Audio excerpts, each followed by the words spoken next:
오늘 저녁에는 역량보다 앞서야 하는 순종이라는 제목으로 하나님 말씀을 전하도록 하겠습니다. 역량보다 앞서야 하는 순종입니다. 우리는 일반적으로 능력이 결과를 만든다고 생각을 합니다. 실력이 좋으면 그 결과도 좋을 것으로 생각하는 겁니다. 일면 맞는 말입니다. 능력이 있어야 일을 잘 할 수 있으니까요. 그래서 기업에서 사원을 채용할 때 그 사람의 능력을 보는 것입니다. 지원하는 사람의 이력서를 보는 이유는 이 사람이 우리 회사에 기여할 만한 능력이 있는 인재인지 살펴보는 것이죠. 그리고 그 사람의 역량 등을 면접을 통해서 확인하는 것입니다. 지원자는 좋은 회사를 찾고 또 회사는 좋은 사원을 찾습니다.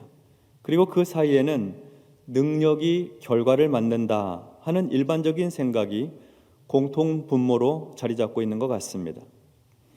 그런데 성경은 능력이 결과를 만들지만 그 사이에 한 가지 중요한 것이 필요하다고 말씀합니다. 그것은 하나님을 경외하는 믿음입니다. 하나님을 의지하는 신앙이 좋은 결과를 만든다는 것입니다. 그래서 아무리 능력이 출중해도 하나님을 경외하는 믿음이 없으면 그 결과를 장담할 수 없다는 것이죠. 어쩌면 결과가 좋지 못할 수도 있습니다. 그래서 성경은 아주 분명한 어조로 하나님을 경외하라, 하나님을 경외하라고 말씀합니다. 하나님을 의지하고 하나님을 신뢰하라고 강조하는 것입니다. 그리고 하나님을 경외하는 믿음은 반드시 순종으로 나타나야 한다고 말씀하세요. 하나님을 의지하고 신뢰한다면 하나님 말씀 따라 살아야 한다는 것이죠. 하나님의 말씀을 순종하고 지켜야 그 사람의 믿음이 진짜 믿음이라는 것입니다. 물론 그 반대의 말도 성립하겠죠. 하나님 말씀에 순종하지 않으면 아무리 입으로 하나님을 경외한다고 해도 그의 믿음을 증명할 수 없다는 것입니다. 그리고 하나님을 경외하지 않으면 능력 있다 해도 좋은 결과 얻을 수 없게 된다는 말씀입니다. 그러므로 하나님의 말씀에 대한 순종은 그의 믿음을 보여주는 것이고 그 믿음이 곧 결과를 만들어낸다, 좋은 결과 만들어낸다 하는 것입니다. 오늘 우리가 함께 읽은 오늘 본문의 말씀이 그것을 보여주고 있습니다. 요단강을 건넌 이스라엘 백성들이 가나안 땅에서 가장 먼저 마주대한 것은 여리고성이었습니다. 여리고성은 가나안으로 들어가는 중요한 첫 관문이었는데 아주 견고한 성이었습니다. 여리고성은 요새화된 성으로서 외부의 적을 효과적으로 공격할 수 있었고 적으로부터 또 공격을 잘 막아내어서 성을 지킬 수 있는 힘이 있었습니다. 그에 비하면 이스라엘 백성들은 잘 훈련된 용사들이 아닙니다. 지난 40년 동안 광야를 떠돌던 사람들입니다. 튼튼하게 요새화된 여리고성을 정복할 능력이 그들에게는 없었습니다. 그래서 그들은 하나님을 의지하였고 하나님의 말씀에 따라 정복 전쟁에 나섰습니다. 여호수아 6장 2절에서 5절에 보면 여호와께서 여호수아에게 이르시되 보라, 내가 여리고와 그 왕과 용사들을 내 손에 넘겨 주었으니 너희 모든 군사는 그 성을 둘러 성 주위를 매일 한 번씩 돌되 엿새 동안을 그리하라. 제사장 7은 7 양각 나팔을 잡고 언약궤 앞에서 나아갈 것이요 7째 날에는 그 성을 7번 돌며 그 제사장들은 나팔을 불 것이며 제사장들이 양각 나팔을 길게 불어 그 나팔 소리가 너희에게 들릴 때에는 백성들은 다 큰 소리로 외쳐 부를 것이라. 그리하면 그 성벽이 무너져 내리리니 백성은 각기 앞으로 올라갈지니라 하시매. 하나님께서 여호수아를 통해 이스라엘에게 주신 말씀입니다. 여호수아는 하나님 말씀대로 백성들에게 전파하였습니다. 매일 여리고 성 주위를 한 번씩 돌았습니다. 아무 말 없이 그냥 돌았어요. 큰 성을 한 바퀴 도는데 꽤 긴 시간이 걸렸습니다. 그 시간 동안 침묵하였습니다. 일곱째 날에는 7번을 돌았습니다. 시간은 7배로 더 들었고 침묵의 시간도 그만큼 길었습니다. 그리고 7번 돌고 난 후에 제사장들은 나팔을 길게 불었고 백성들은 큰 소리로 외쳤습니다. 그러자 정말 그 견고한 여리고성이 무너져 내리는 것입니다. 기가 막힌 일이 일어나는 것이죠. 여리고성 점령은 이렇게 이루어졌습니다. 여리고성 점령 과정을 보면 여리고성을 무너뜨린 것은 이스라엘 백성들의 전투 능력이 탁월했기 때문이 아닙니다. 그들의 능력으로 얻은 결과가 아니었습니다. 하나님의 말씀에 따라 순종하여 전쟁을 수행한 결과였습니다. 하나님께서는 이스라엘에게 이번 여리고성 전투에서 한 가지 중요한 것을 명령하셨습니다. 잊어버리면 안 돼요. 꼭 이렇게 해야 되는 겁니다. 여호수아 6장 18절과 19절 말씀 우리 같이 합독하겠습니다. 너희는 온전히 바치고 그 바친 것 중에서 어떤 것이든지 취하여 너희가 이스라엘 진영으로 바치는 것이 되게 하여 고통을 당하게 되지 아니하도록 오직 너희는 그 바친 물건에 손대지 말라.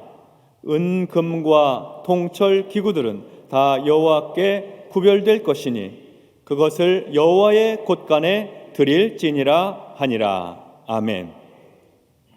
이스라엘에게 여리고성 전투 중에 내려진 명령, 반드시 지켜야 될 것, 그것은 여리고성은 하나님께 온전히 바쳐진 것이 되게 하라 하는 것이었습니다. 온전히 바쳐진다고 하는 것은 사람이 손대면 안 된다, 사람이 가져가면 소유하면 안 된다 하는 것을 의미합니다. 하나님의 것으로 온전히 돌려야 하기 때문에 남녀노소를 막론하고 진멸해야 되고 모든 금은 동철은 다 하나님께 돌려야 합니다. 여호와의 곳간에 드려야 해요. 아무리 좋은 물건이라 하더라도 이스라엘이 사사로이 취해서는 안 되는 겁니다. 그것이 바로 하나님께 온전히 바쳐진다. 곧 헤렘입니다. 헤렘은 절대 사람이 건드려서는 안 되는 것. 만약에 건드리게 되면 건드린 그 사람도 헤렘이 되어서 진멸 대상이 되고 하나님께 온전히 바쳐져야 한다는 것입니다. 그것이 헤렘입니다. 하나님은 이스라엘에게 여리고성은 헤렘이다, 임의로 사사로이 소유하거나 만지거나 건드리면 안 된다, 진멸해야 된다, 하나님 명령이었습니다. 이스라엘이 따라야 할, 순종해야 할 말씀입니다. 그리고 이어서 오늘 본문이 시작이 돼요. 여호수아 7장 말씀 2절과 3절을 먼저 보겠습니다. 여호수아가 여리고에서 사람을 베델 동쪽 베다웬 곁에 있는 아이로 보내며 그들에게 말하여 이르되 올라가서 그 땅을 정탐하라 하매 그 사람들이 올라가서 아이를 정탐하고 여호수아에게로 돌아와 그에게 이르되 백성을 다 올라가게 하지 말고 2-3천 명만 올라가서 아이를 치게 하소서. 그들은 소수이니 모든 백성을 그리로 보내어 수고롭게 하지 마소서 하므로. 여리고성 전투를 큰 승리로 이끈 여호수아가 다음 전투를 준비합니다. 다음 전투의 대상은 아이성입니다. 아이성 전투에 앞서 정탐꾼을 보냈습니다. 아이성과 그 주변이 어떠한지 살펴보라는 것입니다. 정탐꾼들이 아이성을 보고 와서 이렇게 보고하였습니다. 백성을 다 올라가게 하지 말고 2-3천 명만 올라가서 아이를 치소서. 그들은 소수이니 모든 백성을 그리로 보내어 수고롭게 하지 마소서. 모든 백성을 다 올라가게 할 필요가 없을 것 같습니다. 2,000명이나 3,000명만 올라가도 아이성을 칠 수 있습니다. 모든 백성이 그 성 치느라고 다 수고할 필요가 없을 것 같습니다. 성 안에 있는 사람들의 수가 얼마 되지 않습니다. 이렇게 보고를 했습니다. 이스라엘 전투할 수 있는 사람들 한 60만 명 되거든요. 그에 비해서 2-3천 명만 올려보내라고 하는 것은 아이성이 정말로 작았던 모양이에요. 예. 그래서 2-3천 명 규모로도 아주 쉽게 점령할 수 있으리라 생각했던 것이죠. 이어서 4절과 5절을 보겠습니다. 백성 중 3천 명쯤 그리로 올라갔다가 아이 사람 앞에서 도망하니 아이 사람이 그들을 36명쯤 쳐 죽이고 성문 앞에서부터 스바림까지 쫓아가 내려가는 비탈에서 쳤으므로 백성의 마음이 녹아 물같이 된지라. 여호수아가 2-3천 명 정도 올라가면 됩니다 했는데 그래도 좀 많이 보냈던 것 같아요. 3,000명 올려보냈습니다. 그런데 쉽게 점령할 수 있으리라 예상했던 아이성 전투에서 이스라엘 군대가 도망을 쳐요. 아이성의 군인들이 이스라엘 군인을 36명쯤 쳐 죽이고 아이성 성문 앞에서부터 스바림까지 쫓아 내려가는 비탈에서 이스라엘 백성들을 쳤습니다. 백성들의 마음이 녹아서 물같이 되었습니다. 두렵게 됐다는 거죠. 큰 두려움이 임하게 되었습니다. 이스라엘은 충격에 빠졌습니다. 6절에서부터 9절을 보겠습니다. 여호수아가 옷을 찢고 이스라엘 장로들과 함께 여호와의 궤 앞에서 땅에 엎드려 머리에 티끌을 뒤집어 쓰고 저물도록 있다가 이르되 슬프도소이다 주 여호와여 어찌하여 이 백성을 인도하여 요단을 건너게 하시고 우리를 아모리 사람의 손에 넘겨 멸망시키려 하셨나이까. 우리가 요단 저쪽을 만족하게 여겨 거주하였다면 좋을 뻔하였나이다. 주여 이스라엘이 그의 원수들 앞에서 돌아섰으니 내가 무슨 말을 하오리이까. 가나안 사람과 이 땅의 모든 사람들이 듣고 우리를 둘러싸고 우리 이름을 세상에서 끊으리니 주의 크신 이름을 위하여 어떻게 하시려 하나이까 하니. 아이성 패배에 충격에 빠진 여호수아와 이스라엘 장로들은 하나님 앞에 엎드렸습니다. 슬픔과 탄식을 의미하는 일을 합니다. 머리에 티끌을 뒤집어 쓰고 해가 저물도록 앉아 있었습니다. 굉장히 당황스럽고 두렵고 앞길이 캄캄한 것이죠. 그래서 하나님 앞에 엎드려 탄식하며 기도하는 거예요. 이런 얘기죠. 주 하나님, 우리 백성을 요단강 서쪽으로 잘 건너게 하시고는 왜 우리를 아모리 사람의 손에 넘겨 멸망시키려고 하십니까? 차라리 우리가 요단강 동쪽에서 그대로 살았으면 좋을 뻔했었습니다. 주님, 이스라엘이 원수 앞에서 패하여 되돌아왔으니 이제 제가 무슨 말을 할 수 있겠습니까? 가나안 사람과 그 땅에 사는 모든 주민이 이 소식을 듣고 우리를 애워싸고 이 땅에서 우리 이름을 없애버릴 터인데 주님께서는 주님의 위대한 명성을 어떻게 지키시겠습니까? 여호수아와 백성의 지도자들은 왜 아이성 전투에서 이스라엘이 패했는지 그 이유를 알 수가 없었습니다. 하나님께서 왜 이렇게 이스라엘을 가나안에 넘기시려고 하는지, 이제 겨우 가나안 땅에 들어왔는데 이제 겨우 여리고성 하나 무너뜨렸는데 이렇게 패하게 하시는지 그 까닭을 알 수 없었던 것이죠. 그러니까 낙심이 되고 두렵고 탄식이 되는 것입니다. 그래도 여호수아가 참 잘한 것은 전쟁의 패배로 인한 이 충격 속에서 하나님 앞에 엎드려 간구했다는 것입니다. 하나님 앞에 물었어요. 일이 잘 될 때 하나님께 영광을 돌리고 일이 잘 되지 않을 때는 하나님 앞에 엎드리는 것입니다. 이것이 믿음이죠. 여호수아가 그 믿음으로 하나님 앞에 엎드렸던 겁니다. 하나님은 이에 대해서 무엇이라 말씀하실까요? 하나님께서 여호수아에게 대답해 주십니다. 10절부터 12절까지 말씀 우리 같이 합독하도록 하겠습니다. 여호와께서 여호수아에게 이르시되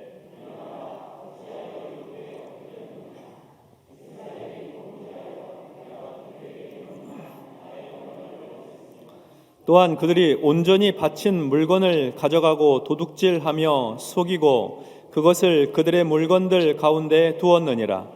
그러므로 이스라엘 자손들이 그들의 원수 앞에 능히 맞서지 못하고 그 앞에서 돌아섰나니 이는 그들도 온전히 바쳐진 것이 됨이라. 그 온전히 바친 물건을 너희 중에서 멸하지 아니하면 내가 다시는 너희와 함께 있지 아니하리라. 아멘. 하나님께서 이스라엘이 아이성에서 패배한 이유를 설명해 주십니다. 이스라엘 백성들이 하나님의 말씀을 어겼다는 것이에요. 하나님의 명령에 순종하지 않았다는 겁니다. 하나님께서는 여리고성에서 얻은 모든 사람과 전리품들을 다 진멸하고 하나님의 곳간에 드리라고 헤렘이 되게 하라고 온전히 바친 물건에 손대지 말라고 하셨는데 그 물건에 손댄 사람이 있다는 겁니다. 그래서 그를 헤렘, 그 사람도 온전히 바친 물건처럼 멸해야 한다는 말씀이에요. 그렇지 않으면 하나님께서 이스라엘과 함께하지 않으실 것이고 아이성을 얻을 수 없을 것입니다. 여리고성을 점령한 이스라엘은 아이성을 쉽게 점령할 수 있었습니다. 2-3천 명만 보내도 점령할 수 있는 작은 성이었어요. 그럴 만한 실력과 능력이 있었습니다. 그런데 그 결과는 참패입니다. 두려움이 임하였고 백성들의 마음은 물처럼 녹아버렸습니다. 이렇게 되면 다시 전쟁을 수행할 수 없게 됩니다. 전의, 전의를 상실했기 때문입니다. 싸울 의지를 잃어버렸어요. 하나님은 이스라엘에게 너희의 능력이 곧 결과를 말하는 것이 아니다. 너희의 역량이 곧 승리를 가져다 주는 것이 아니다 하고 가르치십니다. 실력보다 먼저 갖추어야 될 것이 순종이다 하고 알려주시는 거죠. 이스라엘이 진정으로 가나안 정복의 열매를 얻기 원한다면 이스라엘은 자신들의 역량보다 하나님께 순종해야 합니다. 하나님 명령에 대한 순종이 그들의 능력, 실력, 역량보다 앞서야 하는 것이죠. 그것이 바로 여리고성 전투에서 승리한 결과였고 아이성 전투에서 패배한 이유였습니다. 능력보다 먼저 갖추어야 하는 것이 순종입니다. 실력보다 먼저 훈련되어야 되는 것이 순종이에요. 하나님의 말씀에 순종하고 하나님의 명령에 순종하는 믿음이 우리 인생의 결과를 가져오는 것입니다. 자기의 역량보다 더 큰 열매를 얻게 하는 비결이 여기에 있습니다. 오늘 본문의 1절을 보도록 하겠습니다.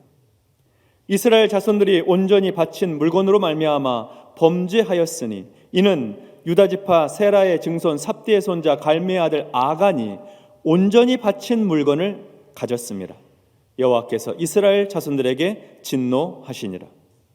1절의 말씀은 누가 여리고성 전투에서 하나님의 명령을 어겼는지, 하나님께 온전히 바친 물건을 취했는지를 알려줍니다. 아간이라고 하는 사람입니다. 아간 한 사람 때문에 이스라엘은 아이성 전투에서 패배했습니다. 역량이 부족해서가 아닙니다. 실력이 모자라서가 아니에요. 순종하지 않았기 때문입니다. 이스라엘은 제비뽑기를 통해서 아간을 찾아냈습니다. 아간은 노략한 물건 중에 신할 산의 아름다운 외투 한 벌과 은 200세겔과 그 무게가 50세겔 되는 금덩이 하나를 보고 탐내어 가져다가 자기 장막 가운데 땅 속에 감추었다고 고백했습니다. 이제 하나님의 명령에 따라 아간은 하나님께 바쳐진 물건처럼 멸해야 합니다. 그도 헤렘이기 때문입니다.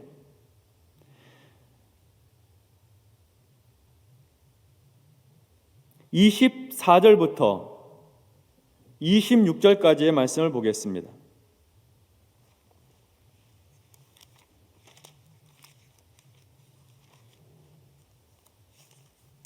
여호수아 7장 24절에서부터 26절까지의 말씀입니다. 여호수아가 이스라엘 모든 사람과 더불어 세라의 아들 아간을 잡고 그 은과 그 외투와 그 금덩이와 그의 아들들과 그의 딸들과 그의 소들과 그의 나귀들과 그의 양들과 그의 장막과 그에게 속한 모든 것을 이끌고 아골 골짜기로 가서 여호수아가 이르되 내가 어찌하여 우리를 괴롭게 하였느냐 여호와께서 오늘 너를 괴롭게 하시리라 하니 온 이스라엘이 그를 돌로 치고 물건들도 돌로 치고 불사르고 그 위에 돌 무더기를 크게 쌓았더니 오늘까지 있더라. 여호와께서 그의 맹렬한 진노를 그치시니 그러므로 그곳 이름을 오늘까지 아골 골짜기라 부르더라. 네가 어찌하여 우리를 괴롭게 하였느냐. 그래서 그 골짜기를 아골 골짜기, 괴로움의 골짜기라고 이름을 붙였습니다. 아간과 그에게 속한 가족들, 가축들, 모든 물건들, 그가 여리고성에서 가져다가 숨겼던 것들까지 다 돌로 치고 불사르고 그 위에 돌무더기를 쌓았습니다. 성도 여러분, 우리는 일반적으로 능력이 결과를 만든다고 생각합니다. 실력이 좋으면 그 결과도 좋을 것으로 생각하는 겁니다. 일면 맞는 말입니다. 능력이 있어야 일을 잘 할 수 있으니까요. 그러나 능력이 결과를 만들지만 그 사이에 한 가지 중요한 것이 필요합니다. 그것은 하나님을 경외하는 믿음입니다. 하나님을 의지하는 신앙이 좋은 결과를 만든다는 겁니다. 아무리 능력이 출중해도 하나님을 경외하는 믿음이 없으면 그 결과를 장담할 수 없다는 것이죠. 어쩌면 결과가 좋지 못할 수도 있습니다. 그래서 성경은 아주 분명한 어조로 하나님을 경외하라고 말씀하는 겁니다. 하나님을 의지하고 하나님을 신뢰하라고 강조하는 거예요. 그리고 하나님을 경외하는 믿음은 반드시 순종으로 나타나야 한다고 말씀하시는 겁니다. 하나님을 의지하고 신뢰한다면 하나님 말씀을 따라야 한다는 것이죠. 우리의 믿음은 역량보다 앞서는 순종이 되어서 이 세상 모든 싸움에서 영적으로 승리하는 신앙생활을 하시기 바랍니다. 하나님 말씀에 순종하는 믿음으로 세상을 살리고 세상을 변화시키고 세상을 축복하는 그런 성도의 삶을 살아가야 하겠습니다. 순종이 역량보다 앞서야 합니다. 하나님께서 도와주시고 은혜 베풀어 주셔서 우리 실력 이상의 결과를 만들 수 있도록 도와주시고 그 일로 인해 하나님께서 영광을 받으실 것입니다. 여호와를 경외하는 믿음 가지고 순종하는 신앙생활 하시기를 주의 이름으로 축원합니다. 기도하겠습니다. 하나님 아버지, 실력이 있고 역량이 있었는데도 불구하고 주님 말씀 순종하지 않은 결과로 인해서 패배하고 말았습니다. 주님 도와주셔서 우리가 이 땅을 살아가는 동안에 사람들의 상식적인 수준, 곧 그의 역량이 결과를 나타낸다고 하는 그런 상식에 머물지 말게 해주시고 여호와를 경외하는 믿음이 결과를 만들고 여호와를 경외하는 믿음이 순종으로 나타날 때 역량을 뛰어넘는 결과가 나타난다는 그 사실을 믿음으로 고백하며 살게 하여 주시옵소서. 그래서 마침내 우리 실력 이상의 결과를, 우리 역량 이상의 결과를 하나님의 축복과 은혜로 얻고 주께 영광 돌리는 삶을 살게 하옵소서. 예수님의 이름으로 기도하옵나이다. 아멘.